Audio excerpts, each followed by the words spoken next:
김정보와 이 부대가 함께하는 정부 비공식 통일 토크 광화문 필통.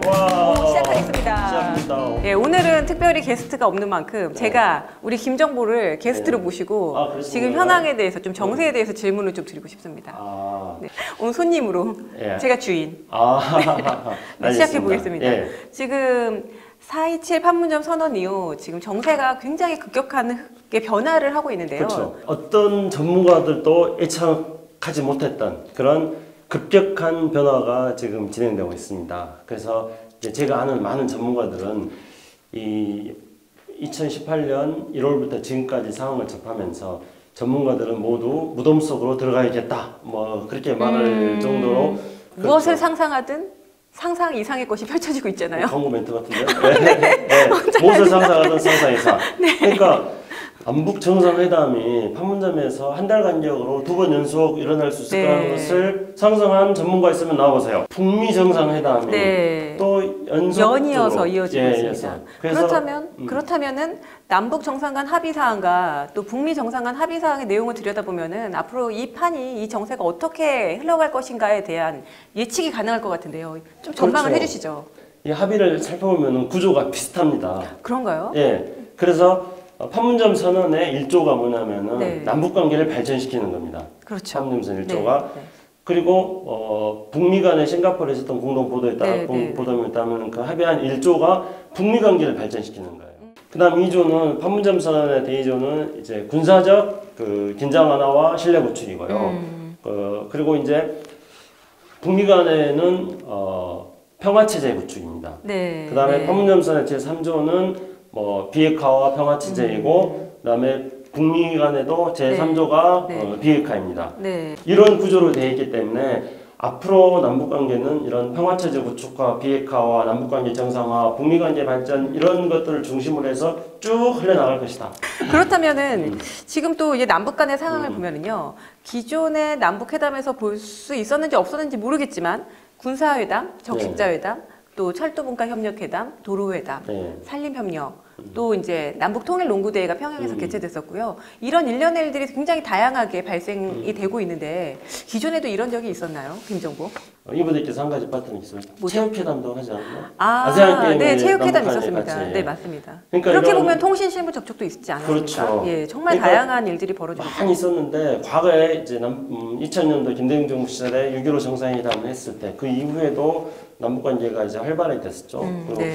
노무현 정부 때도 남북 관계가 활발하게 됐는데, 금방 말씀하셨던 이 모든 것들이 다 진행되는 거는 오히려 그때보다도 더 다양한 분야에서 남북 간 회담이 되고 있는 모습 보입니다.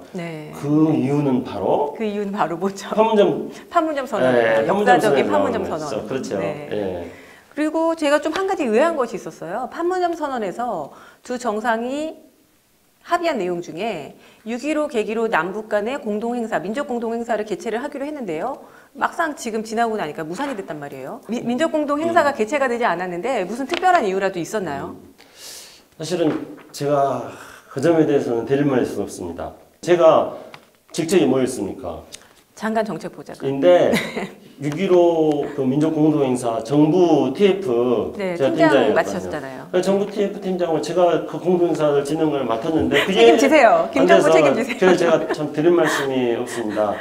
그런데 뭐 진짜 잘 됐으면 좋았는데 지금 남북 사이에 우리 이분들께서 금방 말씀하셨듯이 너무나 많은 회담이 되고 있지 않습니까? 근데 회담은 사실은 이제 우리 시청자 여러분들께서 텔레비전 보시면 아시겠지만은 회담 대표들이 있고 그리고 또 지원 인력들이 있고 많은 분들이 노력하는 겁니다만은 그러나 그 규모로 회담을 할 수 있거든요.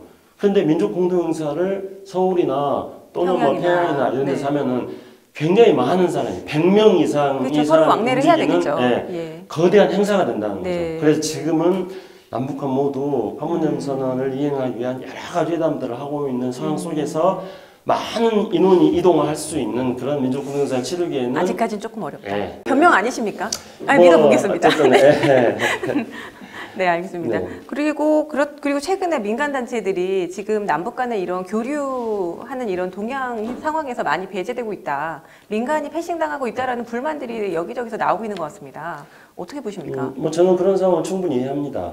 왜냐하면은 과거에 이제 김대중 정부 때 6.15 공동선언 했을 때는 선민후관 그래서 네. 민간을 앞장 세우고 그리고 관이 이렇게 뒤따라가는 그런 방식이었습니다. 네.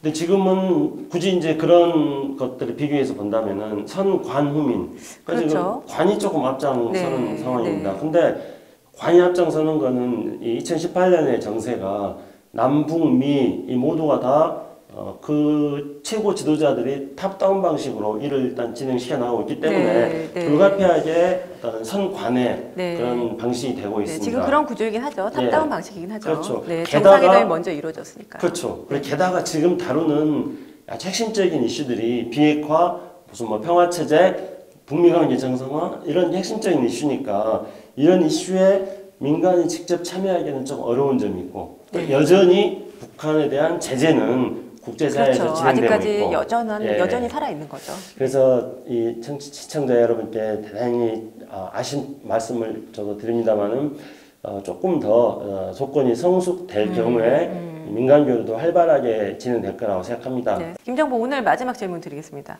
김정보 지금 어쨌든 간에 그 남북 관계, 현 국제 상황 이런 정세에 대해서 굉장히 낙관적으로 평가하고 전망하시는 것 같은데요. 꼭 그렇게만 볼 수 있나요? 김정보 장관 정책 보좌관으로서 최측근으로서 뭐 숨기시는 거 있는 거 아닙니까? 솔직히 말씀해 주세요. 이 제 얼굴을 보십시오. 네. 숨길 필요 없습니다. 그런데 이제 사실은 지금 앞서 말씀드린 것처럼 남북 관계와 그다음에 북미 관계가 지금 이제 동시에 진행되고 있는 상황이기 네. 때문에 어느 때보다도 우리가 분단 이후에 어느 때보다도 지금 상황이 가장 낙관적이라고 생각합니다.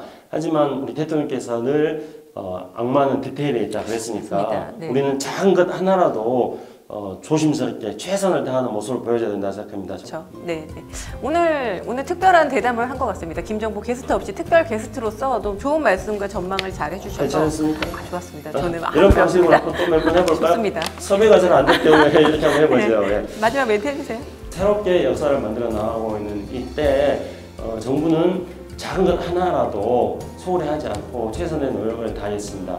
항상 국민 여러분과 시청자 여러분과 함께하도록 최선의 노력을 다하겠습니다. 광화문 필통이 여러분과 소통하는 함께하겠습니다. 네, 함께하겠습니다. 소통하면서. 네. 네, 이상으로 이상으로 강화문 교통 마치겠습니다. 오늘 마치겠습니다. 네, 감사합니다. 감사합니다.